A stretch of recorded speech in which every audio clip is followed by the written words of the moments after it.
Hello and welcome to Lord of the Board. My name is Sam Smith and today we are going to be doing a strategy guide on Candyland by Hasbro Games. Now, I've been meaning to cover this game for a while now, and one of the reasons why it really sparked my attention was the immense strategy in the game with such a small rulebook. I mean, we've got a one-page rulebook. That beats even Tapestry at 4 pages. So Stonemaier Games, you gotta watch out for this. I mean, it's next level. Today, we're going to be going over a couple of strategy tips to get you started on your next game of Candyland, and hopefully you will beat your friends the next time you play. So, without further ado, let's go ahead and jump into the video. Now, to start off this guide, I want to start off at the start spot. Now, what is the best color to draw here? It's actually going to be that single blue square. If you get the single blue square, you're going to move up to the river space and you're going to go take that river all the way up past Nana Nut's house and be ahead of the rest of the players. This is going to be a sick play that will help you to jump ahead of the competition.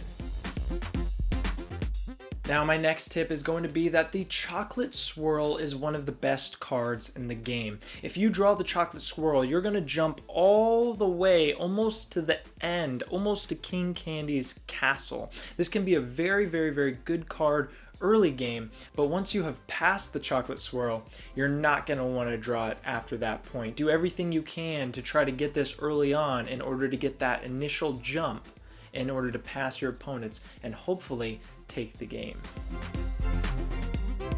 Now, there is a lot of strategy when choosing your character. We've got the red gingerbread man, we've got the blue gingerbread man, we've got the green gingerbread man, and we've got the yellow gingerbread man. And the way I like to do it is you've got to choose the color that calls to you. That's going to be the one that you're going to find the most success with. Like for me, I mean, one of my favorite colors is yellow. Therefore, I choose the yellow gingerbread man, and I mean, he hasn't failed me yet. So why don't you try to think about what color really speaks to you and choose that gingerbread man as your color, and you're going to find so much success with this game if you do that. Now, there are a couple of spaces that you're going to want to avoid during gameplay. One of the first spaces that you're going to encounter is actually between the Peppermint Forest and Nana Nut's house. Now, right in between there is a purple space, and this is going to be a hazard space that's going to make you lose your next turn. This is not good. You do not want your opponents to be able to take a whole turn without you. So, while in between the Peppermint Forest and Nana Nut's house, try not to draw a purple card. It's going to be very, very bad. And if you look at the board, you'll actually see that between the Lollipop Palace and just above this gingerbread's head, you're not going to want to draw a yellow because you're going to be hitting that yellow hazard space. And this is another danger to your gameplay. You do not want to lose a whole turn. So looking out for these two spaces is going to be essential to winning Candyland.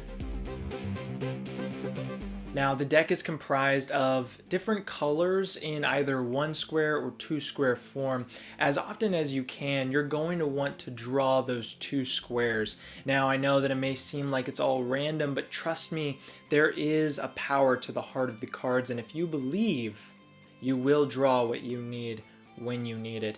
That, combined with the tip on choosing the color that speaks to you, is going to give you so much success with this game.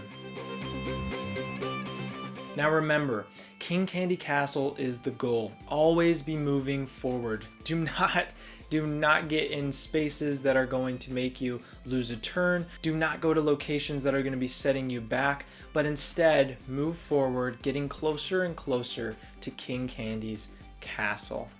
Thank you guys so much for watching this guide today. Now, this is something that I've been meaning to do for a while. It's something I'm super passionate about, as I did play competitive Candyland for quite a few years in my past. And so being able to actually do this and give you guys some super strategic, helpful tips, it really means a lot that you guys are here to watch and enjoy my content. Now, if you did enjoy the content that you got today, please go ahead and drop a like, as well as comment down below what your favorite game is of all time. And if you haven't already subscribed, please subscribe to the channel so that we can get this video out to more and more and help more people play Candyland better. Now, if you want to know what video is coming next, go ahead and follow the links in my description for my Instagram and my Twitter to get that info. But with that, that is it for the Candyland guide. Let's go ahead and drop the beat.